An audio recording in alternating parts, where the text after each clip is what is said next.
In 2003, Pokémon released the seventh set in the EX era of Pokémon cards, representing Generation 3. This set showed a return to the classic Team Rocket and introduced one of the most influential artists that we'd ever see in the history of the Pokémon TCG.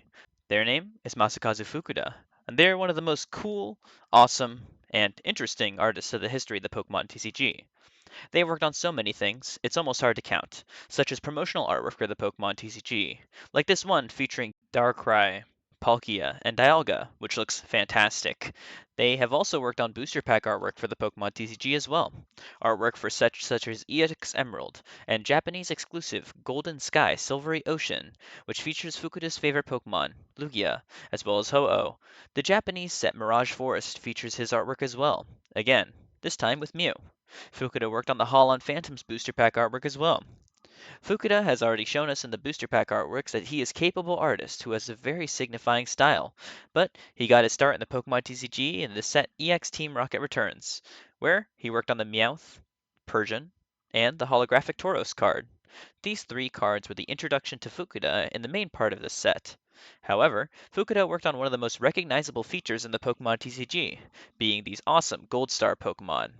These cards feature Pokemon that burst out of the frames. They have these nice stars that have a little bubble that fly off of them, italicized, and they feature shiny versions of Pokemon. These cards are notoriously hard to pull, and the Fukuda illustrations made these cards feel extremely special. Fukuda worked on a whopping 28 unique Gold Star Pokemon. This is a lot of cards. We will not be going over every single one, but we will pick a small sample size to choose from. Let's go over 5 unique gold stars to analyze and try to find some similarities. Alright guys, I've devised this amazing wheel, and we're going to pick 5 different artworks by Masakazu Fukuda, and 5 different gold stars. So firstly, we have the... Well, make sure you... I'm going to make sure to write this down. So first, we have the Latios gold star from EX Deoxys. Okay, cool. Latios gold star. We have the... Okay. We have the Greninja Gold Star promo. That one's pretty recent, so we kind of get like a good dichotomy, or just a comparison towards the different, eras. Torchic Gold Star. Okay, that one's one of the first ones that he did. And then, let's see, two more? Two more. Metagross Gold Star from EX something. I don't remember exactly what EX set it's from.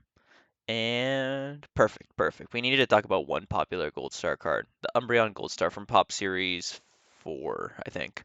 Okay, cool. We have our 5 Gold Stars. Let's take all these individually and let's analyze them. Something that's shared between all the Gold Star cards that I have listed up here is that they feature a pretty plain background that features either like dots, or like light colors, such as like the white in the background of the Greninja Gold Star, or the light in the background of the Torchic Gold Star. You also have some light in the back of the Metagross, and some light in the back of the Umbreon, and then you have some light in the back of the Latias. Usually back from where they're coming, so the Greninja is coming towards the camera, so you have that kind of like angle for the color, the light. Latias is going this way, so you have the light in the back, kind of like where they're coming from. Um, Features simplistic looking colors. This one is literally just white and blue. This one is just white, kind of like a spirally, because this is like a newer promo. Kind of like a newer card, which is kind of why I wanted to include it. Lucky that I got it. Lucky that I got it. Torchic, which is like jumping backwards.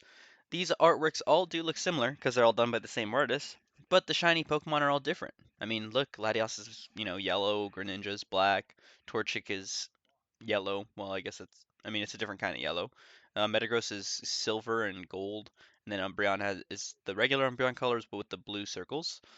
Um, these cards are iconic for the era. They're beautiful looking illustrations. They have dynamism a lot of the time. They're usually in unique poses, which is cool. Like the Latios is like flying in a way that you don't usually see. it's cool because they have like these like nice hollow borders all around the Pokemon, all around the text and all around like the card itself. I think they usually look typically very nice, and I think that most of them look the same in terms of like how nice they look. They all look really good, and they all have like unique gimmicks for the TCG, which is not really important to what we're talking about because I'm just talking about the artist. But I think Fukuda does a fantastic job when it comes to the dynamism of their artworks. I think they always look really nice, and I think that Fukuda is just a really fantastic artist, just because they were able to make 28 of these cards. Imagine these split across many different sets. They're all very expensive, but they're all very nice looking. Anyways, on to my next point. Anyways, as I said in that video, Fukuda's artworks are dynamic. They really shape the Pokemon into the forms that we don't typically expect to see in a Pokemon. For example, let's pick this Leavanny non-holo rare from Black and White, Emerging Powers. This card features a well-detailed, although kinda blurry background, as the main focus is on the Pokemon. A simplistic white outline accentuates the greens and yellows of the body, and the deep red eyes stick out to the viewer. The leaf cutters are in unique positions, and the Pokemon is sitting down atop a rock, giving it a perceived personality. Another example, the Steelix from Heart Gold and Soul Silver Unleashed. A completely different style, but this is totally fine, as Fukuda still finds a way to give this Pokemon this personality as a menacing and interesting beast that lurks towards the camera, with a main emphasis on the Pokemon as opposed to the background. Finally, we'll look at Fukuda's most recent card, the Heatmor from Temporal Forces. The Pokemon is shaded so incredibly well. The fire effects are masterful, but beneath it all, you still have this Pokemon with its arms in unique directions. You have it breathing fire and showing its face straight towards the camera, giving it a nice personality. The background is detailed. The main focus of the card is the big and awesome Heatmor. I think some of the defining characteristics of a Masakazu Fukuda card is a strong sense of character of the Pokemon, always being sure to give it a personality, as well as giving it a super strong sense of dynamism. The Pokemon is also always the emphasis, as opposed to having a mainly background-based style. In conclusion, Masakazu Fukuda is one of the coolest artists we've ever had the pleasure of seeing in the Pokemon TCG. I really love their artwork, and their contributions to the Pokemon TCG world will be cemented for years to come. Cards like a Prism Celebi, Muck and Alolan Muck Tag Team All Art, Baby Shiny Pokemon, Gold Star Pokemon. This artist has done it all, and I honestly couldn't be happier. I would love to see a more in-depth special illustration rare by them, and the effect Fukuda will have on the next generation of not only Pokemon cards, but also the fans who respect and appreciate his artwork will forever be thankful for him. Fukuda is one of my personal favorite artists, and I can't believe that they've done so many cards. Fukuda is 486 cards strong, and I can't wait to see more from them. Anyways, I hope you all have a great day. Make sure to let me know if you enjoy this style of video, as I'll be trying to review some more artists as well. Anyways, guys, have a nice day, and I'll see you next time.